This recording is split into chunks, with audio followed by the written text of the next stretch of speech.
We have a doing God. He is an active God. He wants you to do something. It's not just thinking it, it is doing it. And if he gave you life today, if you're watching me right now, do something. Bust a move. Come on. Go for something. Do it. Because I think people don't understand this. First of all, that little clip that they played where I was talking about if you woke up and you were not dead, you still have a destiny. See, I think a lot of older people have talked themselves out of the fight. There you go. Well, I'm old now. That's it. You know, I'm getting older now. And we start playing this role that's been taught to us that you should go sit in a corner and dry rot.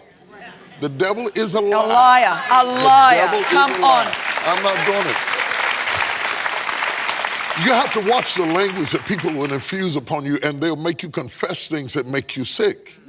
They will make you confess things that make you die. You'll get to a certain age and you'll start calling sickness on you because you think that this is the way old people act and this is where I'm supposed to act, and we start playing a role, and then the body cooperates with the role we play because the less you use it, the less it will work.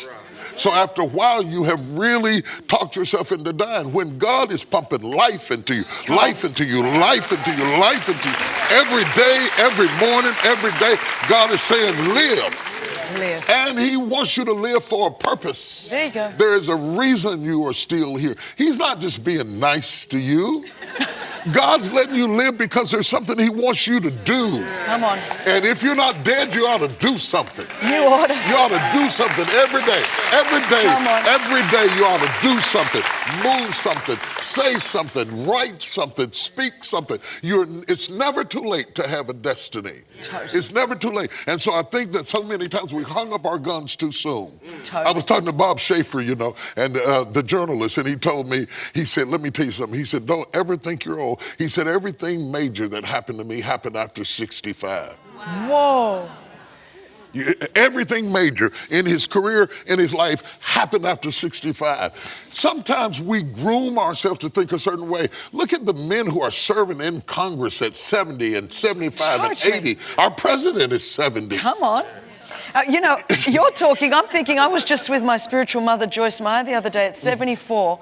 Still doing more than I had to run to keep up with her. She's like walking 5 miles every day. She lifts heavier weights than me. No joke. And I go, what are you doing? She goes, I'm just writing another book, number 123, mind you. And I think Caleb was 85. And he said to Joshua, I'm not cashing in my 401k. See, Hebron? That's what Moses told me. And he said, I'm as strong now as I was then. I've turned 50 and I've said the same thing. I just feel like I'm just coming into it now. Oh, you just start to get some sense around 50. You just start to get it. You start to figure out 2 or 3 things by 50 that start to line up, and you get bold enough to say what you mean what you say, and not care what people think about it. I love it. I love it. I love it. I love it. I love it. And stats say that baby boomers are living longer and healthier than ever before. We're having to reorganize our cities to accommodate the fact that we are healthier than we have been, and we are living longer than we have ever been before. That's important.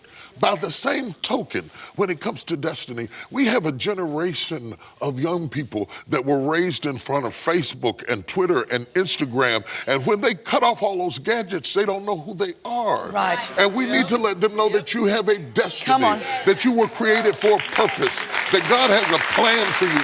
There are no mistakes.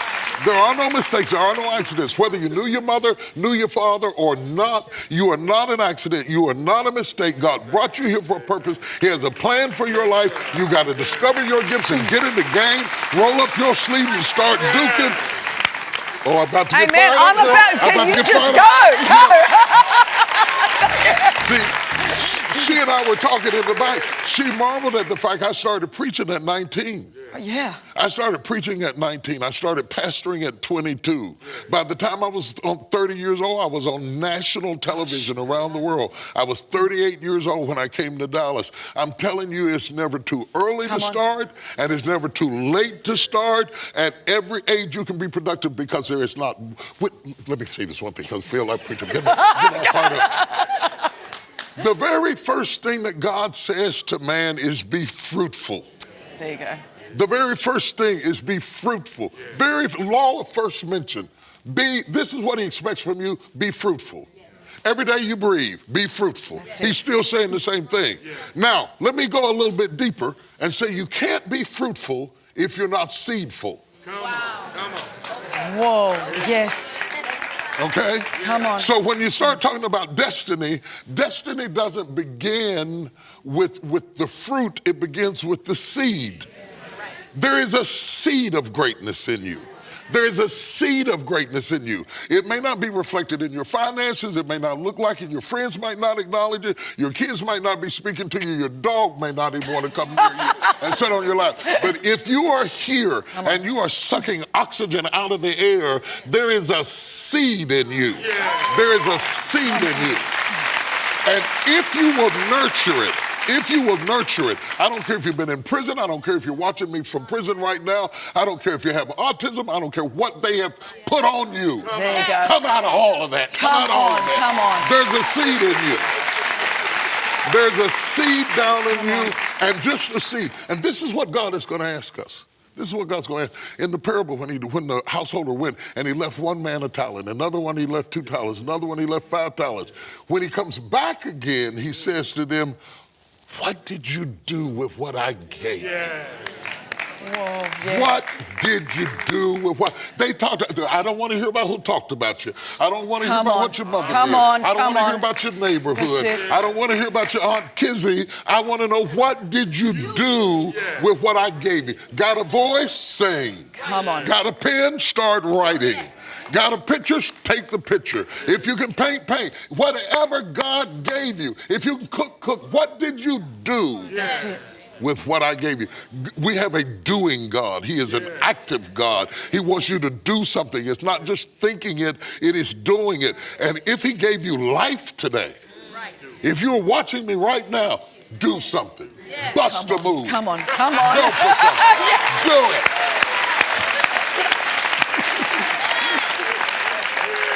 In your experience, what would be one of the major reasons people don't do?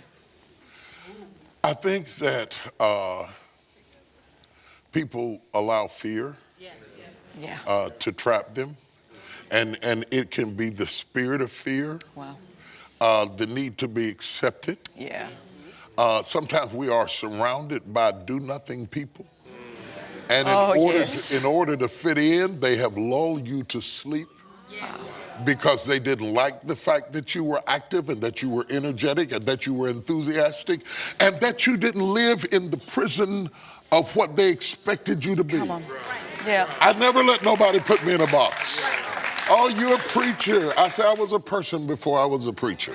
Okay? I didn't come here with a collar around my neck. I was a person who had gifts and interests and talents and energy. Don't let people put any title on you that becomes a ball and a chain that you can't get out of. That you can't be who you are for living up to who they expected you to be. And some people are in situations where the neighborhood, the family, the spouse expects you to be sleep, and you're just playing sleep so you'll fit in. But deep down on the inside, you want to do, you want to move, you want to get out there and do it. Come on, yes. Do it. Having the validation of people is not as important as having the commendations of God. So you have to get out there and do it. So one thing is fear. The other thing is our need to fit in. The third thing is our resources don't line up with our vision. Right, yeah. Okay, you remember when Joshua came down to the Jordan, and his mentor, Moses, when he came down to the Red Sea parted before he ever got in it. When Joshua comes to the Jordan, it didn't work for him like it did for Moses. Right. He had to step into the water. Sometimes you don't get the provision until you step into your vision. You can't sit back there and wait for the money to come before you do it. Go do it and let the money catch up with you. There you go. That's a word for someone.